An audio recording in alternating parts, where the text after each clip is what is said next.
요한일서 3장 1절을 제가 대신해서 읽어드리겠습니다. 하나님의 말씀입니다. 보라, 아버지께서 어떠한 사랑을 우리에게 베푸사 하나님의 자녀라 일컬음을 받게 하셨는가. 우리가 그러하도다. 그러므로 세상이 우리를 알지 못함은 그를 알지 못함이라. 아멘. 우리가 지난 시간에 요한일서 2장을 함께 살펴보면서 사도 요한이 적그리스도에 대해서 경고하는 그 말씀을 함께 살펴보았습니다. 요한은 적그리스도에 대해서 경고한 후에 이제 3장으로 넘어가서 갑자기 이제 보라 이렇게 말하는 거죠. 보라 이렇게 말하는데 우리가 가진 한글 성경은 이렇게 뭐 느낌표도 없고 그렇기 때문에 이 보라라고 할 때 사도 요한이 어떤 감정을 실어서 이 말을 하는지 우리에게 뭔가 좀 잘 와닿지 않는 것 같습니다. 그냥 한글 성경에는 그냥 보라 이렇게만 되어 있기 때문에 이게 어떤 감정을 실어서 하는 말인지 우리가 알기가 쉽지 않은데요. 그러나 헬라어 성경을 보면 이 보라라는 단어는 그 헬라어 문법 중에 명령법이라는 문법이 있습니다. 그래서 이 보라라고 할 때 이것은 명령법으로 되어 있고, 그래서 사도 요한이 뭔가 이 복음의 진리들을 설명하는 가운데 갑자기 가슴 벅차오르는 그 감격을 느끼면서 보라 이렇게 외쳤던 것이죠. 이게 이제 보라입니다.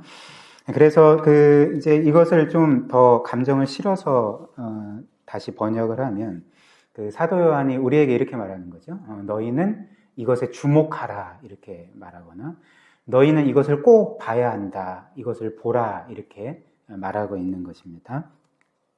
그렇다면 사도 요한은 갑자기 벅차오르는 감격으로 보라라고 할 때 무엇을 보라고 말합니까? 오늘 우리가 3장 1절에서 보는 것처럼 하나님 아버지께서 우리를 어떻게 사랑하셨고 그리고 우리를 어떻게 자녀 삼으셨는지를 너희가 보라, 주목해서 보라 이렇게 외치고 있는 것이죠. 그리고 이는 단지 하나님의 사랑을 눈으로 보라라는 의미는 아닐 것입니다. 왜냐하면 사실 하나님의 사랑은 눈으로 볼 수 있는 무엇이 아니지 않습니까? 이런 가시적인 형상을 가진 것이 아니고 이 사랑이라는 게 사실 추상명사여서 눈으로 볼 수 있는 건 아니죠.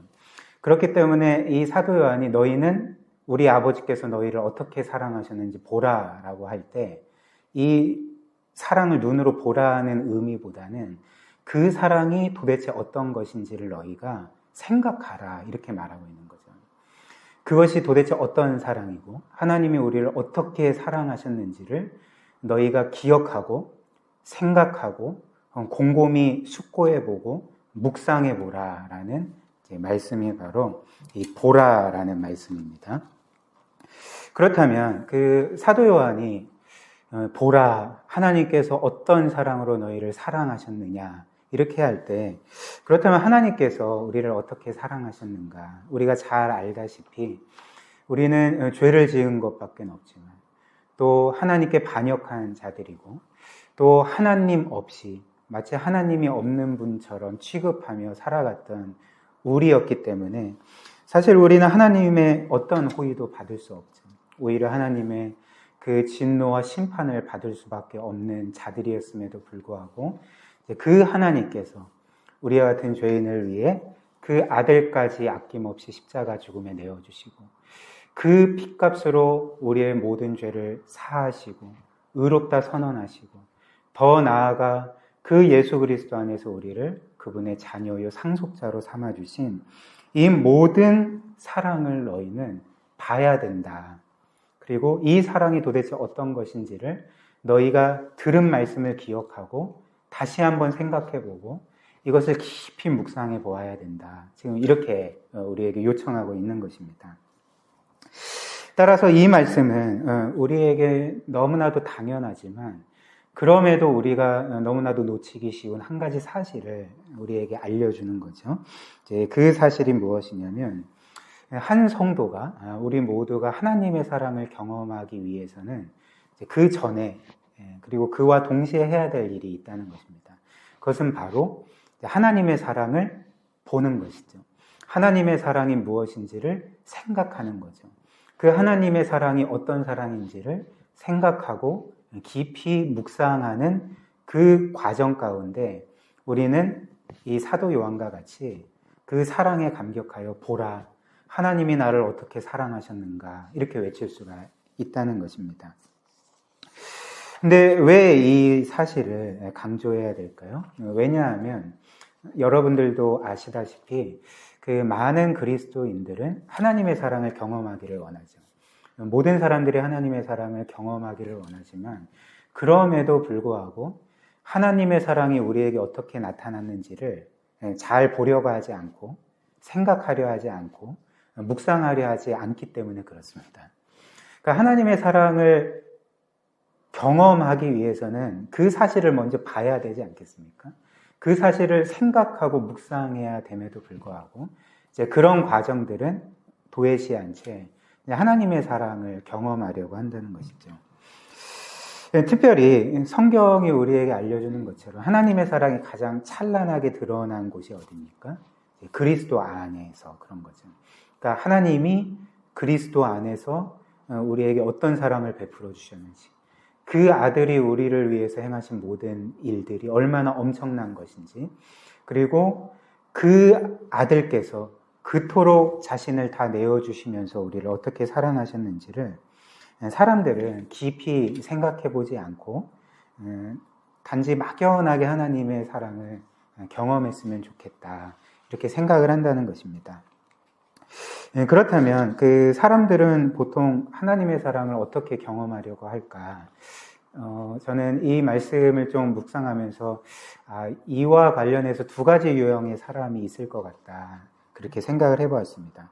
그래서 첫 번째는 그 사람들은 자기가 원하는 것을 얻거나 이룰 때에, 소위 기도 응답을 받을 때에, 그리고 이 세상의 소위 여러 복들을 얻게 될 때에 그것을 자신이 하나님의 사랑을 받은 증거로서 생각한다는 거죠. 이 모든 것들이 나에게 주어지고 이루어지면 마치 내가 하나님의 사랑을 경험한 것처럼 생각한다는 것입니다.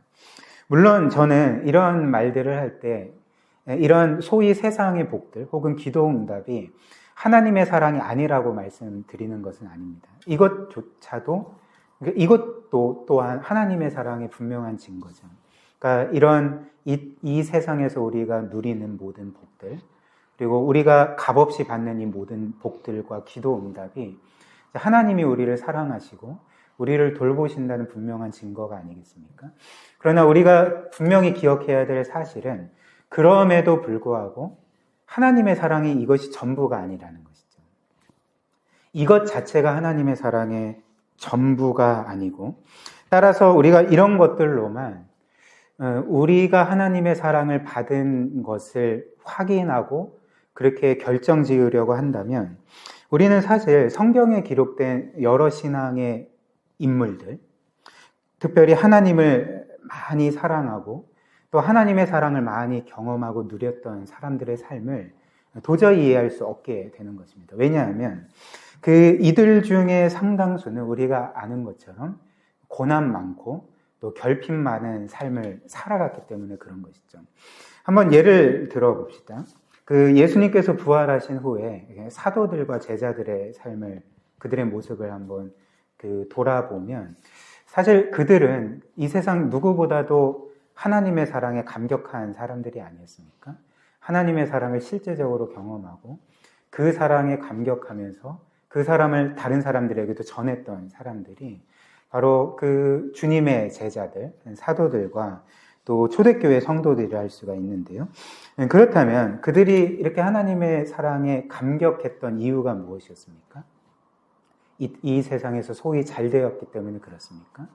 아니면 자신들이 원하고 이루고자 한 것을 얻고 이루었기 때문에 그렇습니까?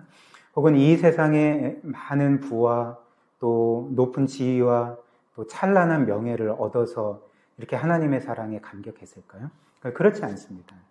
이들의 삶은 사실 그런 세상의 영화와는 별로 상관없는 오히려 정반대의 삶을 살았던 거죠. 이와 관련해서 사도 바울의 말을 한번 들어보십시오.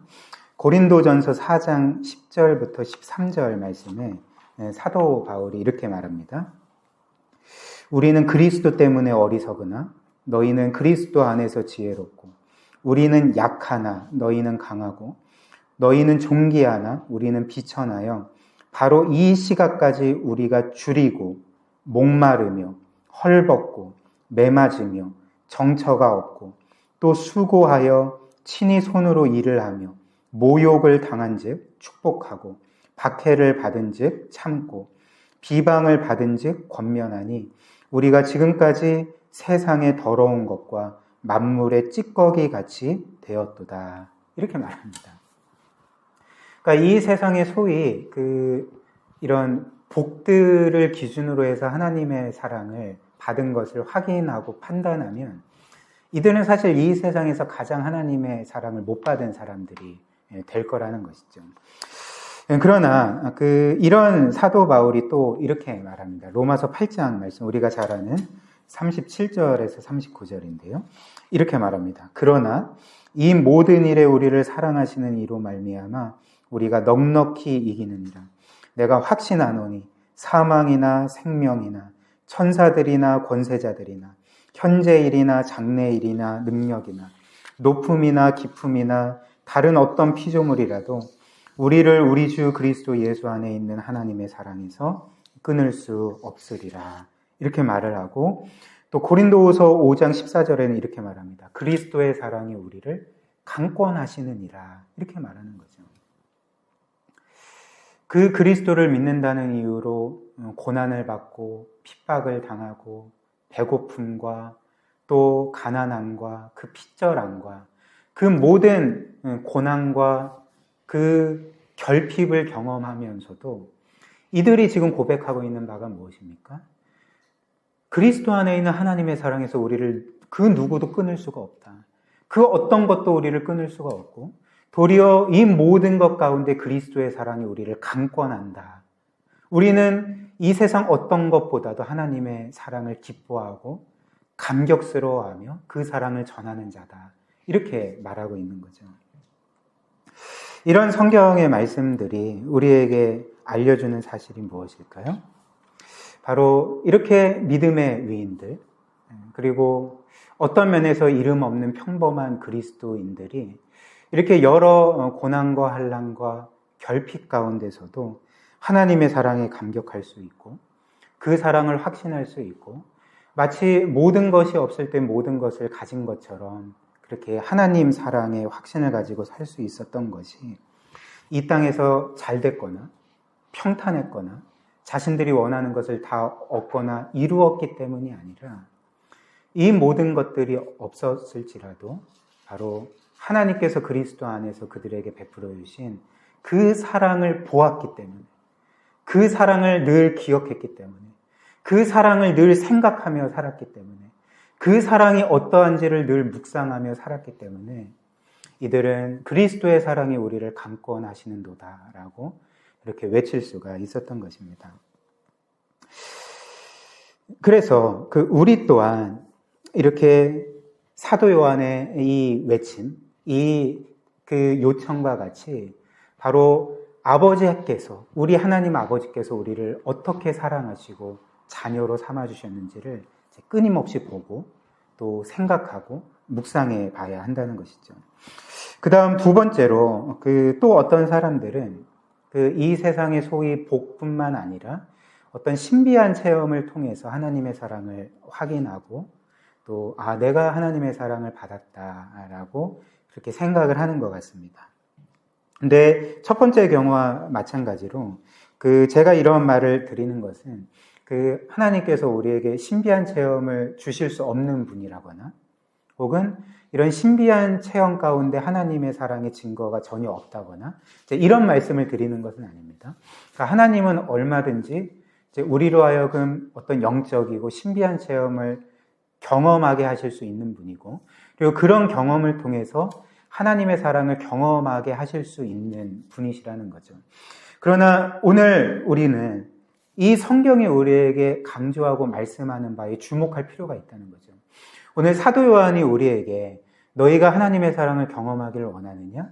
그렇다면 너희는 신비한 체험을 해야 된다. 이렇게 말하지 않고 이제 뭐라고 얘기하는 것입니까? 너희가 하나님의 사랑을 경험하기를 원하느냐? 그렇다면 보라라고 말하는 거죠. 기억하라라고 말하는 거죠. 그리고 생각하라라고 말하는 거죠. 성경에 기록된 너희에게 실제로 일어난 하나님이 그리스도를 통해 너희에게 베풀어 주시고 이루신 그 사랑이 어떠한지를 너희가 기억하고 생각할 때에 너희는 그 하나님의 사랑을 다시 한번 깨달을 수 있고 경험할 수 있고 나처럼 그 사랑을 감격하며 찬양할 수가 있다. 이렇게 말하고 있는 것입니다. 이것이 바로 성경이 우리에게 알려주는 하나님의 사랑을 확신하고 깨닫고 늘 실제적으로 경험하는 그 어떤 면에서는 가장 확실한 성경적인 방법이라는 것입니다. 따라서 저는 오늘 이 말씀을 여러분들과 함께 나누면서 오늘 이 사도 요한의 요청, 너희는 보라라고 하는 이 요청을 우리의 삶 가운데 늘 실천했으면 좋겠습니다. 그래서 늘 성경을 통해 하나님께서 우리를 어떻게 사랑하셨는지, 그리고 그리스도께서 우리를 위해 어떤 일을 이루셨는지, 그리고 그리스도께서 어떤 사랑으로 우리를 구원하시고 그 안에서 우리가 하나님의 자녀가 되었는지를 늘 보고 또 묵상하고 깊이 생각하고 우리의 삶에 적용할 때에 우리 또한 이 사도 요한과 같이 내 자신에게 그리고 다른 사람들에게 보라, 하나님께서 나 같은 죄인을 어떻게 사랑하셨는지 보라라고 외칠 수가 있을 것입니다. 이러한 은혜가 우리 사랑하는 귀한 지체들에게 있기를 주님의 이름으로 축복합니다.